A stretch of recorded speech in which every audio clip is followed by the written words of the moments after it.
This is Two Ladies Midwest Adventures. I'm Julietta, and I'm reading Heaven is For Real by Todd Burpo, chapter 6. On Wednesday, we broke the news to the Imperial Hospital staff that we were taking Colton to the Great Plains Regional Medical Center in North Platte. We considered Norma's suggestion of children's in Denver, but felt it would be better to stay closer to our base of support. It took a while to get Colton checked out, but as it does any time you leave a hospital. But to us it seemed like an eternity. Finally, a nurse came in with the discharge papers, a copy of Colton's test results, and a large flat brown envelope containing his x-rays.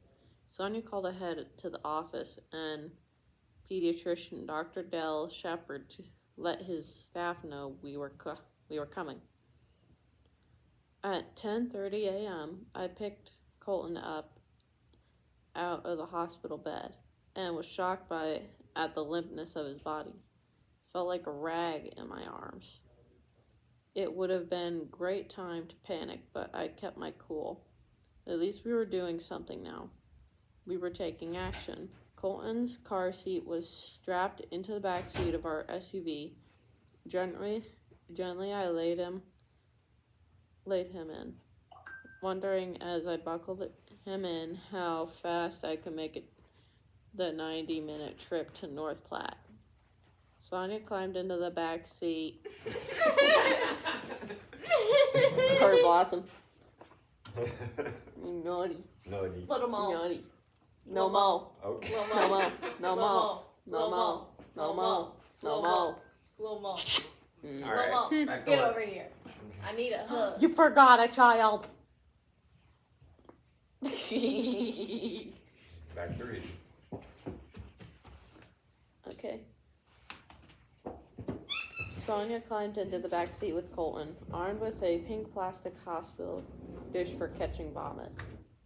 The day was sunny but cold. As I steered the SUV onto Highway 61, I twisted the rearview mirror so I could see Colton. Several miles passed in silence. Then I heard him reaching into the bowl. When he was finished, I pulled over so that Sonia could empty it onto the side of the road. Back on the highway, I glanced in the mirror and saw Sonia slip the x-ray film from the brown envelope and hold it up in the streaming sunlight. Slowly, she began to shake her head, and tears filled her eyes. "We screwed up," she said, her voice breaking over the images she would later tell me were burned into her mind forever.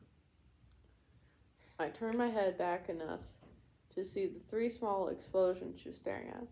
The misshapen splotches seemed huge in the ghostly image of Colton's tiny torso. Why did they seem so much bigger now? You're right, we should have known, I said. But the doctor, I know, we shouldn't have listened. There wasn't any finger pointing, no blaming each other. But we were both really upset with ourselves. We had tried to do the right thing at each step. The doctor said x-rays. We did x-rays. The doctor said IVs. We did IVs. The doctor said blood tests. We did blood tests. He was the doctor, right? He knew what he was doing, right? At each turning point, we had tried to make the right call, though we made all the wrong ones. And now Colton was paying for it. A helpless child was suffering the consequences of our mistakes. Behind me, Colton slumped lifelessly in his car seat, and his silence was louder than any sound I've ever heard. There is a story in the Bible about King David of Israel. David had committed adultery with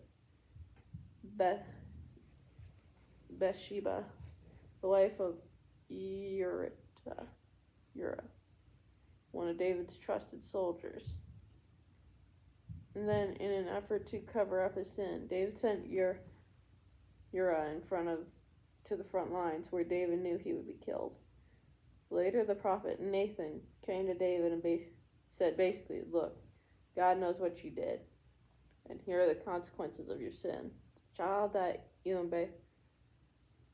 Bathsheba have conceived will not live." David tore his clothes and cried and prayed and pleaded with God. He was so grief-stricken that when the baby died, servants were afraid to come tell him. But David figured out, and when he did, he got up, washed himself, ate, and calmly took care of the funeral. His behavior confused his servants. They said, "Hey, wait a minute, weren't you just freaking out a few minutes ago? Weren't you just pleading and crying before God? Now you're so calm. What's the deal?" I was hoping God would change his mind, but he didn't. In his mind, David had been doing what he could while there was still something he could do. When I think back on that drive to North Platte, that's how I felt. Yes, the x-rays looked bad. My son's face was covered in death, but he wasn't dead yet. Now was not the time to quit and mourn. Now was the time for prayer and action. God, let us get there. Let us help our son. As a father, I felt I had blown it, but maybe there was still something I could do to redeem myself. That hope was probably the only thing that kept me from falling apart. We crossed the North Platte line at about noon and made a beeline for the pediatrician's office. I hustled out of the SUV and bundled Colton in a blanket, carrying him in my arms like a fireman. Sonia gathered up our gear and followed me in, still carrying the hospital roll. At the reception desk, a pleasant woman greeted us. "We're the Burpos," I said. "We called ahead from Imperial about her son." The doctor had gone to lunch. Gone to lunch? But we called ahead. He knew we were coming. "Please have a seat," the receptionist said. "The doctor will be back in 10 or 15 minutes.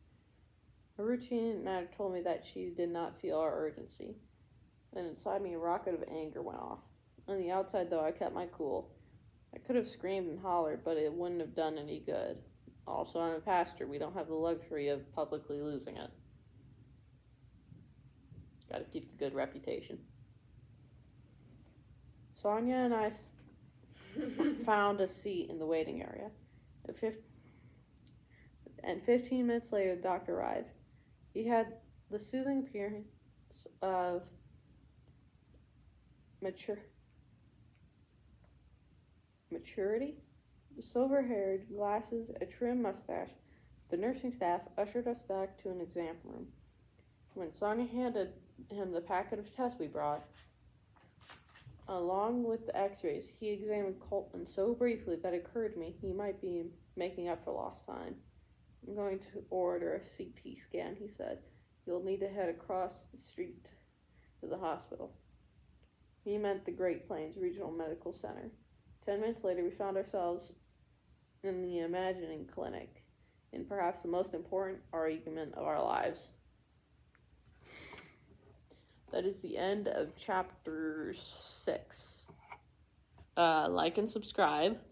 So we can get to 1,000 subscribers so we can start beekeeping. Why do you keep forgetting this? So you can join in my videos because it's really nice to have you.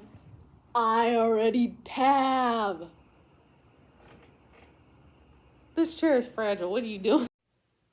Like and subscribe so we can get to 1,000 subscribers so we can start beekeeping. Thank you.